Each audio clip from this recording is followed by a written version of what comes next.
Pensado's Place is brought to you by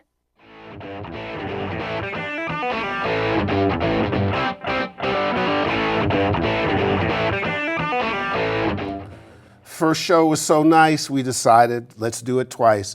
Part 2 of the Guru interview, more stuff, more interesting things from a very interesting guy. We've got a brand new promotion, a brand new ITL. You're at the place. It's Pensado's Place.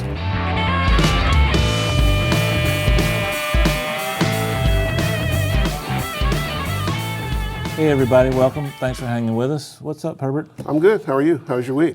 Man, really good. Yeah? Yeah. Lots of good stuff going on. You know, what I thought, you called me and said, we had so much good stuff with Guru, we just had to do it again. Yeah. Correct? Oh, yeah. I mean, what a great time we spent with him. So it's going to be a pleasure. He's the real deal. It's going to be a pleasure to bring that to our folks. Should we get right to some homework and get it out of the way? Let's do it, my friend. All righty, guys, it's great to see you as usual. We're coming to you from the Art Institute of California, Los Angeles, from our beautiful HD studio, which stands for? Herbert and David. Herbert and David. There you have it. Or Home Depot, I don't know.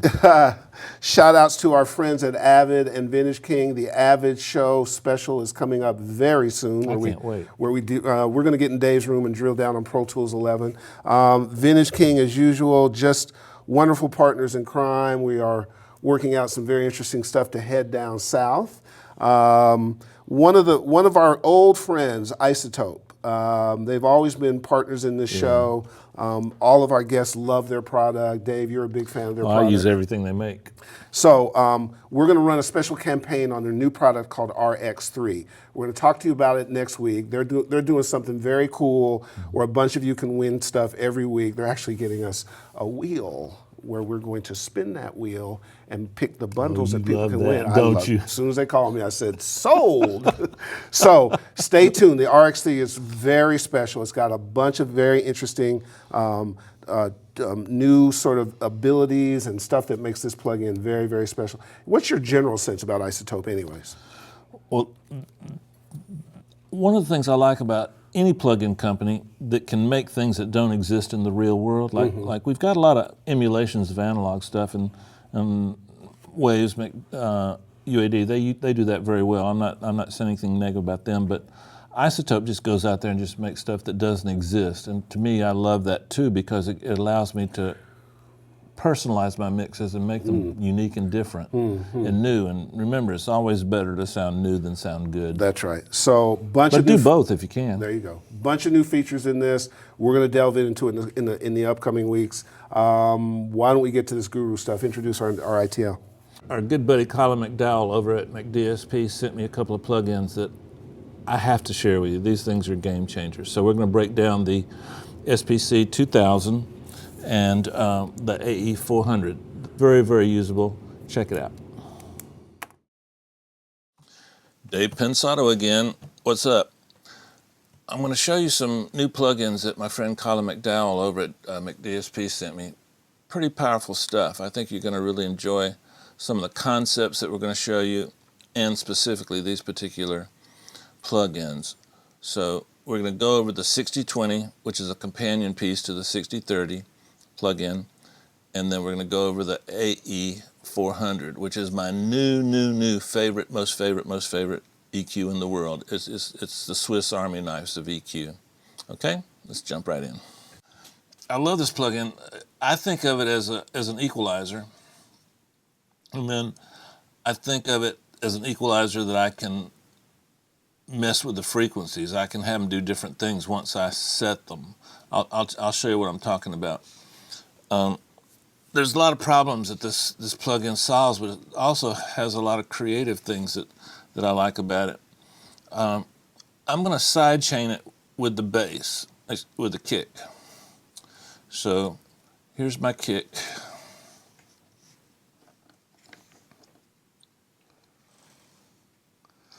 Okay, now on the kick, I'm sending out bus 50 pre. And if you notice on the plug-in, I'm coming in here at bus 50.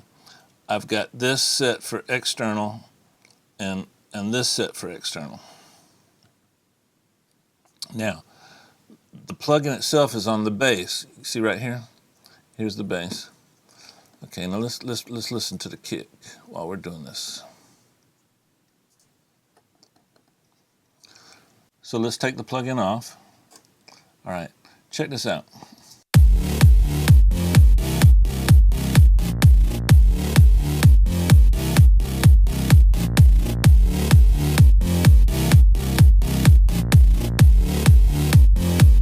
Pretty cool.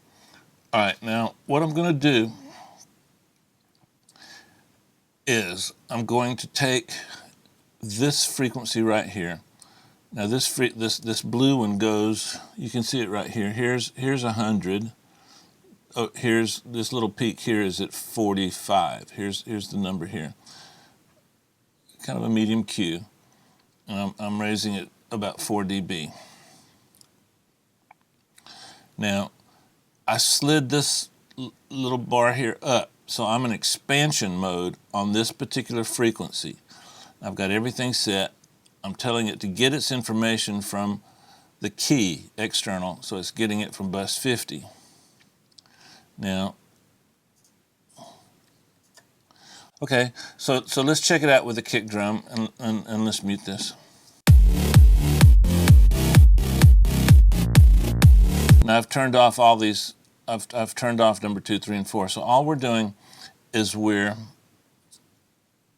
manipulating this area right around 44 cycles. Now I want this to boost every time the kick drum hits. Why? Because it gives me a nice little sub that's in tune. So check this out. I'm an external to pick up the bus 50. I've set these controls.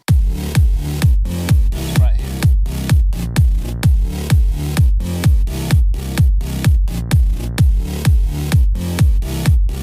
Without it. With it. Okay, now the kick drum is fighting a little bit in this range here, and probably a little higher. Let's start here. And let's use a little bit narrower bandwidth. So let's turn this guy on.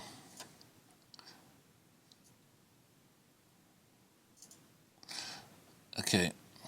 Now here I'm compressing quite a bit. So watch what external. Watch what happens.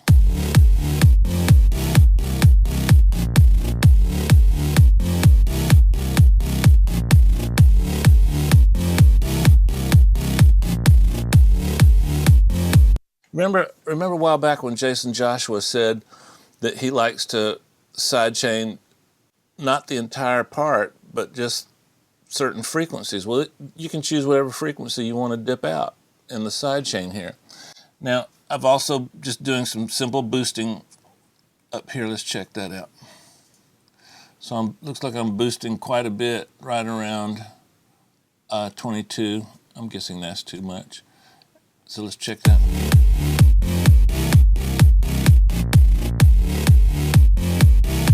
And then let's boost it.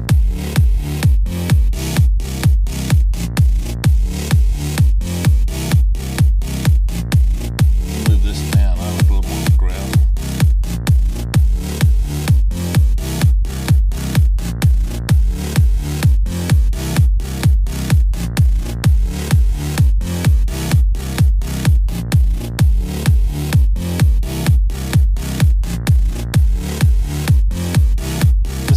Let's exaggerate this guy here and see what happens.